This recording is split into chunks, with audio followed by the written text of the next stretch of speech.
Today's topic is uniform quantizer. Basically uniform quantizer में हम क्या करते हैं, सारे के सारे जितने भी इंटरवल्स हैं वो सेम साइज़ के होते हैं। सेम साइज़ का मतलब है कि अगर हम उसको क्वांटाइज करेंगे, मतलब पार्ट बाई पार्ट में डिवाइड करेंगे या पर्टिकुलर स्लॉट्स में डिवाइड करेंगे, तो इक्वल नंबर ऑफ स्लॉट्स होगा। जैसे first one 0 to 1, then 1 to 2 to 4, 4 to 5, और 1.5 to 2.5, 2.5 to 3.5, 3.5 to 4.5, इस टाइप से हम उसको इक्वल इंटरवल्स में डिवाइड करेंगे। देन क्या है, जो डिसीजन के लिए पर्टिकुलर बाउंड्री लेंगे, उसकी स्पेसिंग जो होगी वो इवन नंबर्स में होगी। सिमिलरली अगर रिकंस्ट्रक्शन वैल्यू को हम चेक करेंगे, वो भी क्या होगी, इवेंट्स नंबर्स में होगी।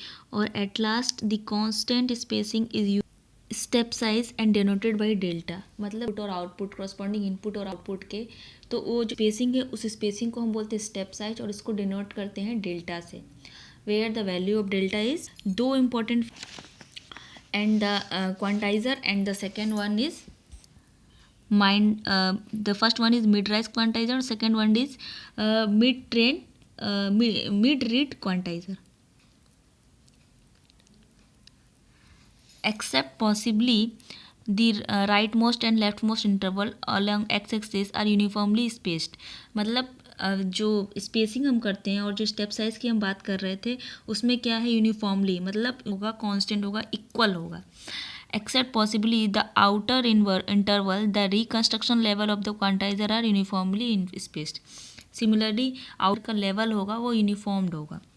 राइज एक है आपका मिड राइज और दूसरा है मिड रीड क्वांटाइजर। तो मिड राइड क्वांटाइजर में क्या है, ज़ीरो वाली वैल्यू इंक्लूडेड नहीं होती है, वाइल मिड रीड क्वांटाइजर में ज़ीरो वाली वैल्यू इंक्लूड।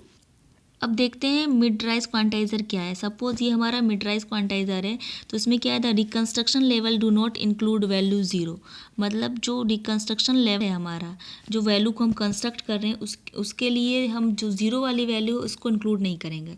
सपोज ये हम इनपुट वैल्यू लेंगे और इस एक्सिस पे हमें वैल्यू मिलेगी, तो इनपुट वैल्यू में हमने क्या किया है, यहाँ पे ये मेरा ज़ीरो है, यहाँ से इस साइड हम राइट साइड में मूव करेंगे 0.5, देन 1, 2.0, देन 3.0, सॉरी ये 0.5 इसका, 0 से 1, 1.0, 1.0 से 2.0, 2.0 से 3.0, right most side. Left most side में जाएंगे, मतलब नेगेटिव एक्स एक्सिस के नेगेटिव साइड जा रहे हैं, तो क्या आएगा, -1.0, -2.0, -3.0।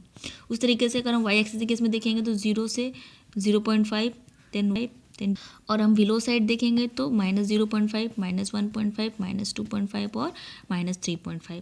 तो इस केस में हम क्या कह रहे हैं, मिड राइज के केस में कि जो वैल्यू राइज होगी ज़ीरो वाले लेवल पे राइज नहीं होगी, वो जो वैल्यू राइज होगी वो ज़ीरो को छोड़ के राइज होगी। इसलिए देखो यहाँ पे जो वैल्यू राइज हो रही है इनपुट करस्पॉन्डिंग जो आउट 5 से, ना कि जीरो एक्सिस ऑफ वाई। और उसी तरीके से नेगेटिव एक्सिस ऑफ वाई में भी क्या है, देखो वैल्यू जो है -0.5 से स्टार्ट हो रही है, ना कि 0 से, -0.5, देन 1.5। स्टेज के फॉर्म में ये डिक्रीमेंट के फॉर्म में बढ़ रही है, इंक्रीमेंट के फॉर्म में बढ़ती जा रही है। नेगेटिव एक्सिस है, ये पॉजिटिव एक्सिस है। इसमें क्या है, usually even number of level representation, मतलब जो लेवल को रिप्रेजेंट कर रहे हैं वो।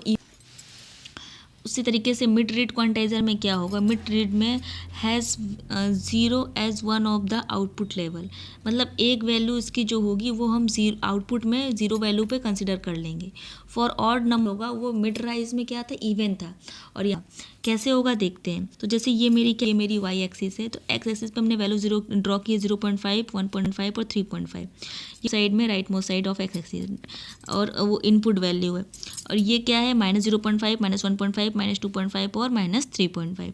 उस तरीके से वाई एक्सिस के केस में देखेंगे तो 1.0, 2.0, 3.0, यहाँ पे -1.0, -2.0 और -3.0।